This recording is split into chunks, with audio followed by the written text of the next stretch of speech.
FAQ, Instagram, follow, abonnement. Maintenant, Schnell, ah!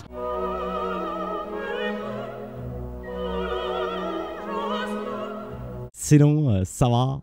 Bon, aujourd'hui, on va apprendre une méthode de peinture.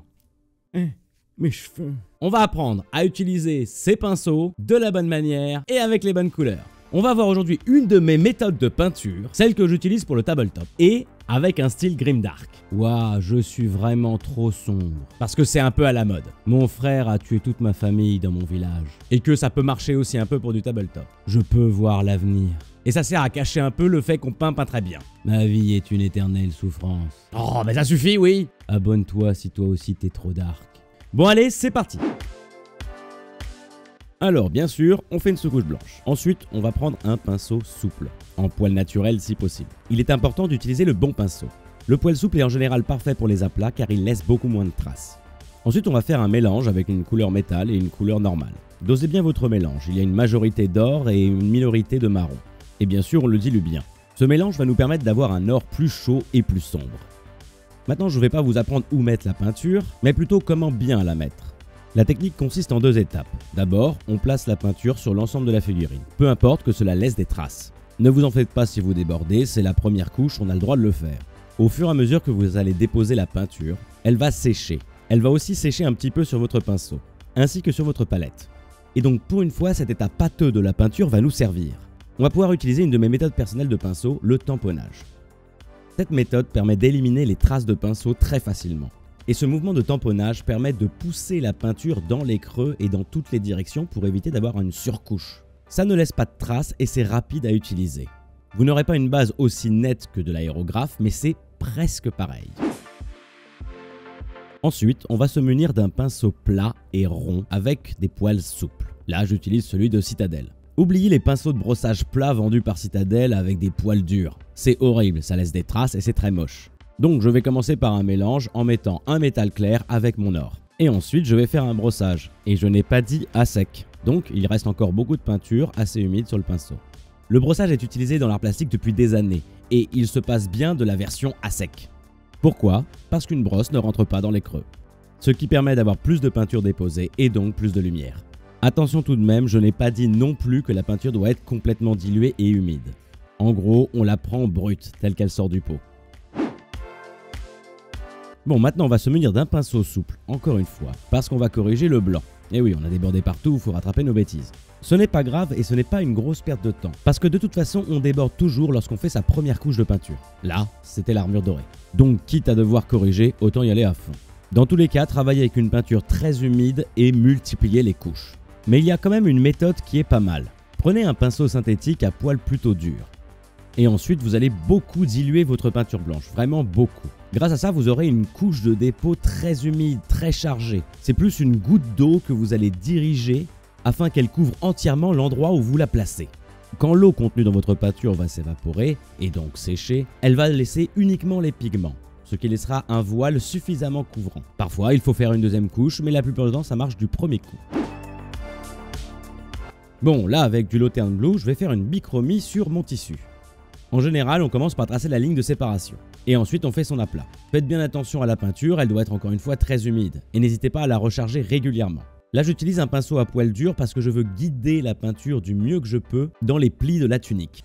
Petite parenthèse sur la sous-couche blanche, si j'avais utilisé une sous-couche noire, mon bleu aurait été extrêmement terne et beaucoup plus dur à déposer. C'est pour ça que j'ai toujours une préférence pour la sous-couche blanche. Mais il est vrai que la sous-couche noire peut être pratique dans certaines situations, et pour certaines couleurs. Dans tous les cas, comme c'est un aplat, on aura besoin de faire au moins 2 couches.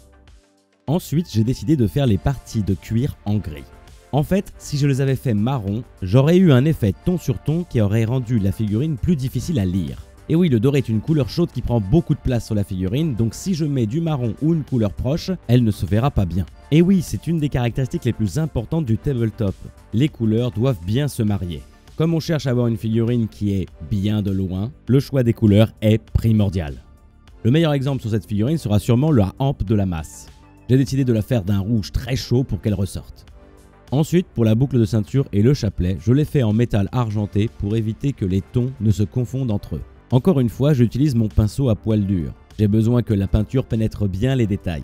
Et évidemment, c'est très dilué. Maintenant qu'on a tous nos aplats, on va pouvoir faire l'effet grimdark.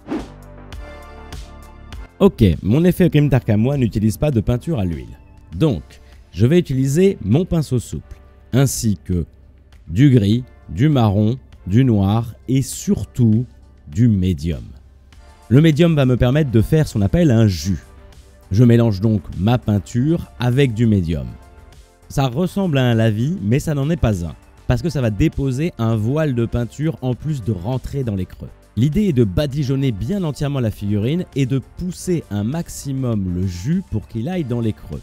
Il faut aussi faire attention à retirer les excédents, parce que sinon ça va couler sur le bas de la robe et ça risque d'avoir l'air un peu trop sali. Mais vous pouvez laisser certaines taches s'accumuler, ça peut renforcer votre effet Grimdark. Dans tous les cas, recouvrez entièrement votre figurine, car une fois sec, vous aurez un effet sali très sympathique. Cerise sur le gâteau, vous n'avez pas besoin de faire de dégradé sur les robes. Vous reprenez votre couleur de base, que ce soit le bleu ou le blanc, et vous le passez sur les parties éclairées, sur les arêtes, sur les reliefs. C'est un gain de temps énorme, car ça va vous permettre d'avoir un effet dégradé sans avoir à en faire un. Donc pas besoin de faire de mélange de peinture, pas besoin d'acheter des peintures de couleurs et de nuances différentes, juste votre peinture de base. Petite information en plus, chaque fois que vous remettez une couche de base sur vos éclaircissements, cela va donner encore plus un effet dégradé. Pour la première étape du weathering, je vais utiliser du lavis Agrax. Je vais prendre un pinceau très fin et je vais l'utiliser pour salir les creux de ma tunique. Ça va donner du relief et de la profondeur à mon textile. Pour l'armure, on va se concentrer sur les creux et sur les vis. On veut lui redonner du relief. N'hésitez pas à faire des effets de coulure qui partent des clous de l'armure. La technique pour faire des bonnes coulures est de partir d'un creux et en général on va tirer un coup de lavis vers le bas ou en tout cas vers là où la gravité attire la coulure. Une fois que vous avez fait votre coulure avec votre lavis, avec votre doigt vous pouvez la tirer vers le bas pour faire un dégradé. Et oui, c'est une technique d'estompe comme en dessin. N'hésitez pas à l'utiliser si ça vous est utile. Ensuite, je vais faire des salissures sur le bas de la robe. Je vais donc passer mon Agrax en le tapotant doucement. Ça demande une certaine finesse de faire ça parce qu'il faut faire des points plus ou moins gros et plus ou moins petits. Et surtout, il faut les répartir de manière chaotique. Il faut éviter que l'écart entre les points soit trop égal. On va se concentrer surtout sur le bas de la robe, mais vous pouvez aussi mettre quelques points sur les genoux ou plus haut sur la partie textile du plastron. Pour finir avec mon Agrax, je le mets sur toutes les parties de cuir gris. Maintenant, on va rayer l'armure. On va prendre du doré et du blanc pour l'éclaircir. On dilue bien la peinture et on commence à éclaircir un petit peu les arêtes de notre armure. Et par la même occasion, on va faire quelques battles dommages. Avec un pinceau fin, on va tracer des lignes plus ou moins courtes et plus ou moins longues. Mettez-en un maximum, l'idée c'est vraiment que l'armure ait l'air très patinée et vieillie. J'en ai mis tout particulièrement sur le bouclier, je voulais vraiment donner l'impression qu'il a servi à parer de nombreuses attaques. Alors pour la hampe de la masse, j'ai décidé de prendre du orange et je fais encore une fois un brossage, même technique que précédemment, avec un pinceau souple. Ça va éclaircir la couleur sans trop d'effort. Pour le cuir, je me contente de faire des highlights standards comme on en apprend dans toutes les vidéos YouTube. Comme ma dernière vidéo parlait du plâtre pour les socles, je vais à nouveau en utiliser. Je le mélange bien et je mets une couche épaisse que j'aplatis proprement sur le socle. Ensuite, je vais graver le socle avec un outil de sculpture. J'ai décidé de faire un sol de pavé circulaire. Je vais donc tracer des lignes en cercle et les relier entre elles. Je creuse beaucoup les angles entre les pavés, c'est ça qui va donner le côté arrondi naturel du pavé. J'y ai ajouté aussi des fissures pour le vieillir. Je verse de la colle blanche extrêmement diluée et je la répartis bien sur le socle. Ensuite, je place quelques rochers et on peut passer à la peinture. Ensuite, avec un grès cire bien dilué, je fais la couleur de base du socle. Et là, je vais utiliser le même jus que précédemment, et je vais ajouter plus de noir. Je recouvre bien tout le socle avec ce lavis maison. Après, avec le même lavis, je vais rajouter à nouveau du gris. Je vais le mélanger et ça va me permettre d'avoir une couche plus terne. Je vais le mettre sur le pavé. Vous remarquerez que la plupart du temps, ma peinture se base sur des techniques de glazing, c'est-à-dire des glacis. On va travailler de la lumière vers l'ombre. Ensuite, dernier assombrissement, je rajoute du marron et du noir. Et ça va me servir à faire la couleur terre du sol. Même si cette couleur terre est un peu transparente, je compte mettre un flocage de toute façon après. Je vais aussi en profiter pour en mettre un petit peu entre les pavés et estomper avec le doigt. Pour respecter le côté grimdark, j'ai mis une herbe jaunie. J'ai plus qu'à percer un trou dans le socle et placer ma figurine. Le rendu final est vraiment très sympathique. Non seulement c'est efficace pour du tabletop, mais c'est une figurine aussi très présentable. Peindre cette figurine m'a pris environ une demi-heure. Vous pourriez mettre moins de temps si vous ne faisiez pas certains détails. Dans tous les cas, vous auriez quand même une figurine très regardable.